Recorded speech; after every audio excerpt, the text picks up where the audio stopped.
It's just a day in my life. Napakaingay ng paligid, pero mag-voice over pa rin ako. Let's go.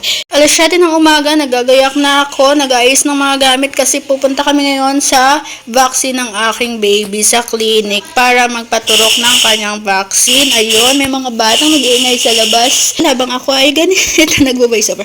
Okay, so bago umalis ay umihi muna ako sa CR. Oh my Saka God. nag-prepare ng ilang mga gamit. Kinuha ko yung payong kasi today maulan. Baka mamaya, naku, mabutan kami ng ulan sa doon. Hirap na. At lumabas na ako. Pupunta ako sa kabilang bahay kasi nandoon ng aking unika iha. Titingnan ko kung anong ginagawa. Pagdating doon na ito, naabutan ko sila ng kanyang lola na nagbibihis na, ayan, nakabihis na, nakadress pa, napakaganda naman. At ayan, sinusukat ko nga yung sandals niya, kulay pink, kaso ayaw naman niyang isuot, nag-aaway pa sila ng kanyang lola, ayaw niya talagang isuot yan. Kaya naman, hayaan mo nang isuot, anak, aalis na tayo, let's go. Ayan, kumuha lang ako ng wipes para mamaya may pamunas kami sa pawis or anything, nilagay ko na sa aking paper bag at kumuha na rin ako ng beam. Okay na, all set na. At kinuha ko na siya habang naghihintay kami sa kanyang lola kasi sasamahan ako sa center.